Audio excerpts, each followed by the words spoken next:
আমি প্রথমে মুরাদ ভাইকে জানাই অসংখ্য ধন্যবাদ। আমার একটা বড় ভাইয়ের কাছ থেকে আমি ওনার সন্ধান পাইছি, তো ওনার মাধ্যমে আমি ক্লাস নিছি। আমি বেশি ক্লাস নেই নাই, 10টা ক্লাস নিছি। নেওয়ার পরে আমি এক্সাম দিছি, দিয়ে আলহামদুলিল্লাহ আমি প্রথমবারই পাস করতে পারছি। তো সবকিছুতেই আল্লাহর হুকুম আর মুরাদ ভাইয়ের অবদান।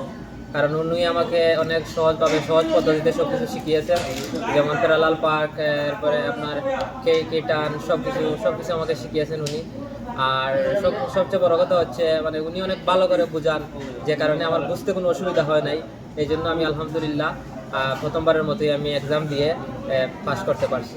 আচ্ছা, তো যেহেতু প্রথমবার পরীক্ষা দিয়েছিলেন, তো পরীক্ষা দেওয়ার পরে কি বুঝতে পেরেছিলেন যে আপনি পাস করবেন, বা আপনার কাছে কি মনে হয়েছিল যে যেভাবে পরীক্ষাটা দিলে পাস হয় সেইটা আপনি করতে পেরেছিলেন?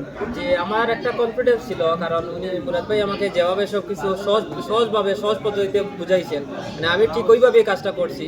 আর ওইভাবে কাজ করার বিদায় আমি আলহামদুলিল্লাহ প্রথমবারে পাস করতে পারছি। কারণ আমার কাছে সব কিছু সহজ মনে হয়েছে, কারণ উনি তো আমাকে এর আগেই সব কিছু সহজ পদ্ধতিতে বুঝাইছেন, বলছেন কোনটা কীভাবে করতে হবে না করতে হবে, কোনটা করলে ভালো হবে, কেমনে কি উনি যেভাবে বলছেন আমি উনি সব কিছু ওভাবেই করছি। এই জন্য সব কিছু আমার কাছে সহজ হয়েছে। আলহামদুলিল্লাহ আমি পাস করতে পারছি প্রথমবার। তো আপনাকে ধন্যবাদ আগামী দিনের জন্য। ধন্যবাদ ভাই, আপনাকে ধন্যবাদ।